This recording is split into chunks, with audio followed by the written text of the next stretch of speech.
त्यांच्या विचारांची शिदोरी घेऊन माझ्या जीवनामध्ये अखंडपणे मी सामाजिक कामाचा वसा घेत माझा प्रवास सुरू ठेवलेला आहे।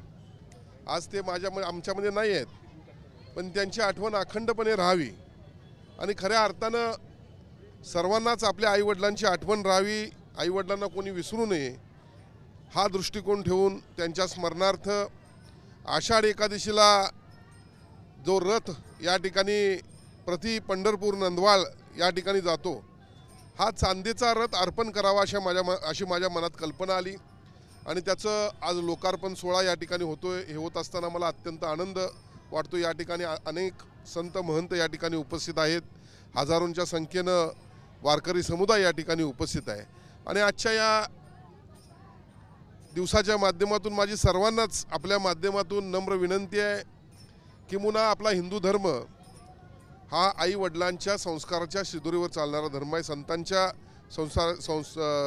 विचारांच्या शिदोरीवर चालणारा आपला धर्म आहे। आपल्या आई वडिलांना कोणी विसरू नये। आपल्या जीवनामध्ये आपण कितीही मोठं झालो तरी जे कोणी आपल्याला मोठं केलं असेल ते सर्वात पहिला आपले आई वडील असतात, जन्मदाते असतात, त्यांना कुणी विसरू नये असं आपल्या माध्यमातून मी सर्वांना आवाहन करतो।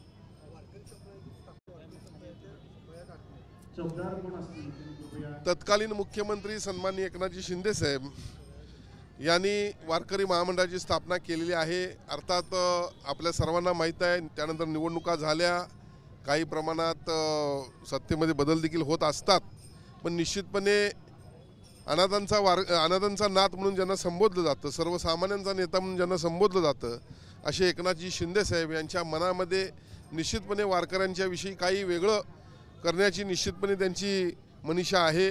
आणि आपल्याला माहीत असेल, वारकऱ्यांचे अनेक अपघात होत असताना लाखो रुपये त्यांना मदत करणारा एकमेव नेता हा एकनाथ शिंदे आहे आणि त्यामुळं वारकऱ्यांच्या दिंड्यांना मदत करण्याचा विषय असेल किंवा अनेक इतर गोष्टी असतील, निश्चितपणे पुढच्या काळामध्ये या महामंडळाच्या माध्यमातून आम्ही साध्य करू असं मला या ठिकाणी म्हणावंसं वाटतं।